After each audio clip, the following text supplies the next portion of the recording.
Во неделата заврши 15-та поред манифестација Денови на медот. Манифестацијата траеше 3 дена и полека прераснува во традиционален настан кој завзема се пошироки размери за кој пчеларите и граѓаните пројавуваат се поголем интерес.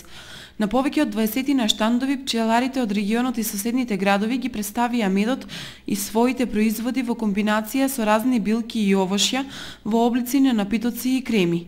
Се наоѓаме на 15-та поред пчеларска манифестација Денови на медот, каде имаме гости од сите градови во Македонија.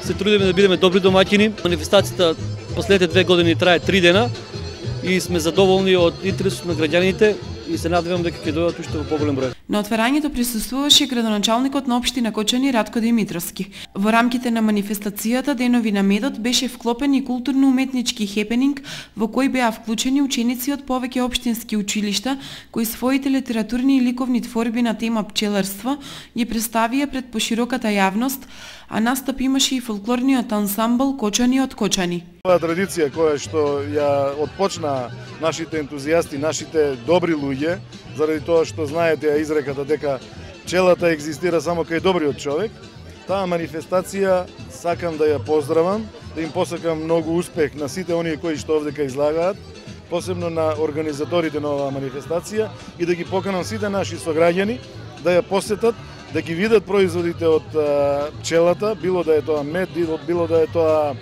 прополис, било да е тоа другите производи, па и прополката како ракија, за да вкусат едно од најдобрите нешта кое што го дава природата преку пчелата. Граѓаните и пчеларите се презадоволни од ваквата манифестација и ја поздравуваат со најпозитивни оцени, тврдејќи дека таа е прекрасна можност за разминување на искуства и проширување на знаењата за животниот еликсир медот.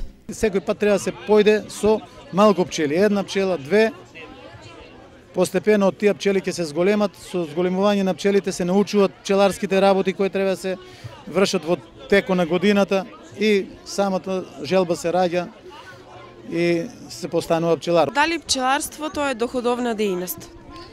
Пчеларството, да, е доходовна дејност, меѓутоа има години кои години промашуваат како сите производи у земјоделието, што значи дека еден србин викаше во 10 години, една година се роде мед, али таа година, ако си спреман да го искористиш медо, има за сите години 10 да се покриеш. Манифестацијата е во надлежност на пчеларското здружение Матица од Кочани и оваа година овозможи проширување на контактите меѓу пчеларите од регионот со гостите